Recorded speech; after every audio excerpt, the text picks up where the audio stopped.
सबसे ज्यादा तेज रफ्तार से सफर करने वाली शय कौन सी है? रोशनी।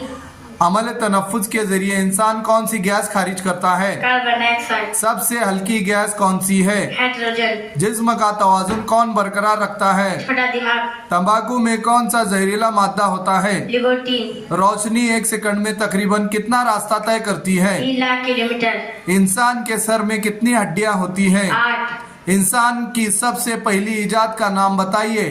पहिया।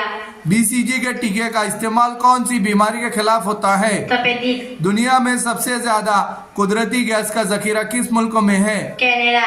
वो कौन सा जानवर है जो आग से भी सुनता है? हिरन। वो कौन सा सैयारा है जो जमीन के करीब तरीन है? जोहरा।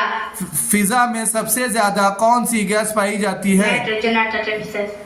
HO2 किस मशहूर शय का कीमियाई फार्मूला है? पानी। कौन सा जानवर ऐसा है जो अपने जिस्म से भी मोटा जानवर निगल सकता है? सांप। Very good.